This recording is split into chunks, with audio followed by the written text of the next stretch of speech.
Alright, hey, I'm gonna do an unboxing on a couple pocket knives I got here. Let's see, an Uncle Henry. That's been one of the best knives that you could get. I just got a new one. I want to see if it's any good. See what they've changed, see if they're the same. Let's see. I want to see where they're made.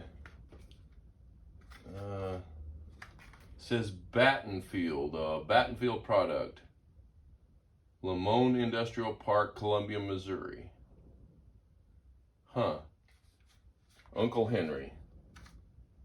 Oh, there we are. Made in China. So they don't even make them here. I don't know whether the other ones were made here. I think they were made here. But yeah, wow. That's kind of a disappointment just right off the bat. I don't know if you can see that or not. It's really flat. You can tell it's just plastic. It's just ground with some grooves in it. This is what the old ones used to look like. It looked like bone. I mean, it's plastic. There's no doubt about it. It's an inexpensive pocket knife. One of the best pocket knives I've ever had was the Uncle Henry. It's not tuned. It's touching on this side really hard here. See how hard over it is? So they just boxed it, pounded the pins in, and throwed it in a sack and sent it off. Yeah, the blades are different heights right there, so that's not good.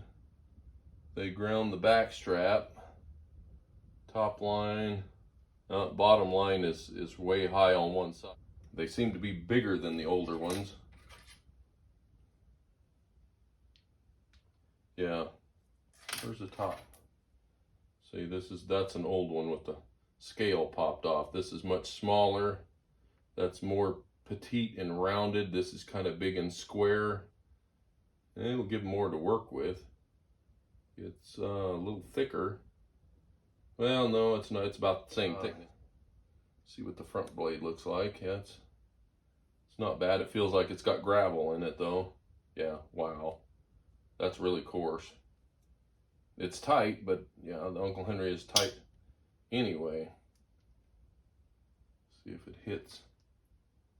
No, it doesn't look like it's hitting. It's not sharp. Let's see what the untuned. Oh wow, that's a real gem. Look at that. This in here must have been a used blade that they put on. It's worn out.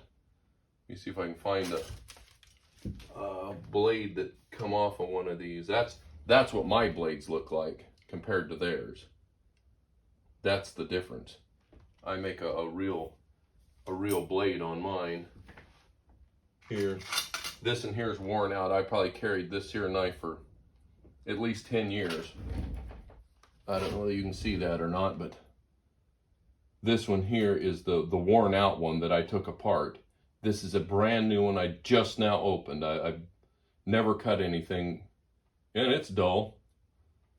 Hell, this in here is sharp. Yeah, this in here is twice as sharp as this one. Yeah, it's you can see they put a smaller thumbnail in them. The old ones were bigger.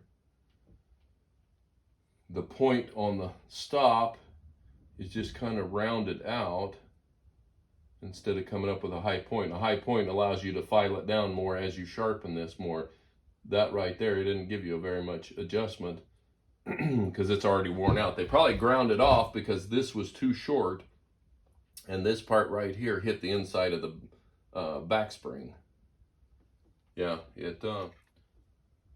I'm not real impressed. All right, what I do is I take that same knife and make this out of it.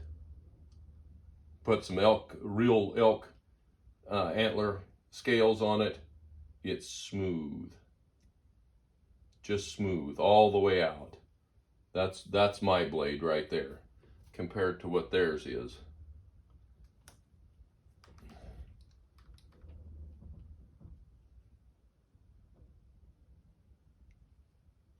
Another one here. Let's see. It's an old timer.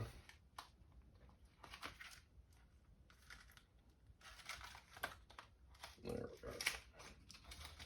See what it looks like. Paper come right out of the paper even. These here have tweezers in the end, and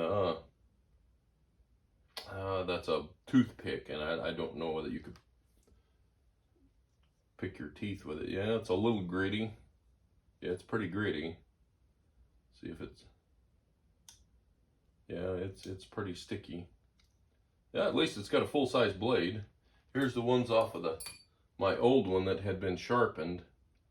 Yeah, it's a little bulgier. It's got a little bit more blade right there, right in the curve of the clip point. The thumbnail is a little smaller. This is bigger on these. See if it's tuned. It is not tuned. It doesn't appear to be hitting the side. No, it's not hitting the side. This other one here, I think it was hitting the side. Let's see if it's wearing a mark on it. Yep, it's putting a mark on it right there where it touches the inside of the bolster there, or the back frame, right at it. I don't know if you can see that or not, but it needs to be pulled over. It needs to be shimmed on this side and the blade straightened. Both of them, actually. This in here needs to be tuned over. See, on mine, they're perfectly centered up right there in the frame. Yeah, this in here is not as bad. It's pretty rough. Let's see, I've got one that's made on that frame right here. This is what they turn into right here. And they're smooth, just like glass. They're sharp and they're smooth. That's what it turns into right there.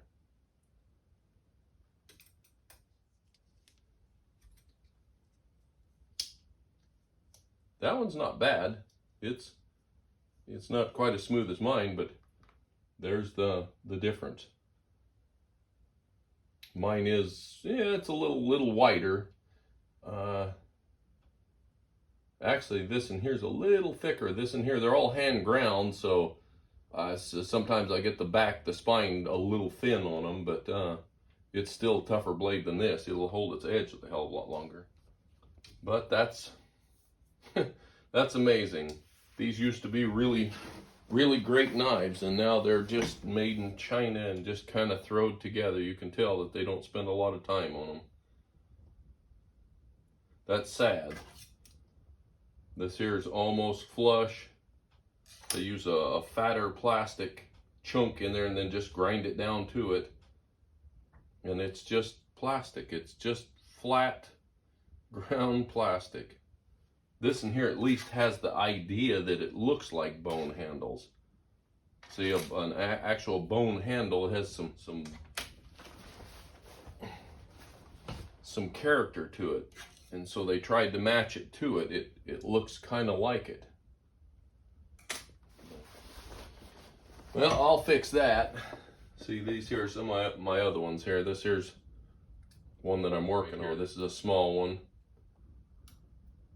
Trapper. I do trappers. I like the trapper style. I'll do a single blade one, but here's one that is in the works. This in here is on this here kind of frame.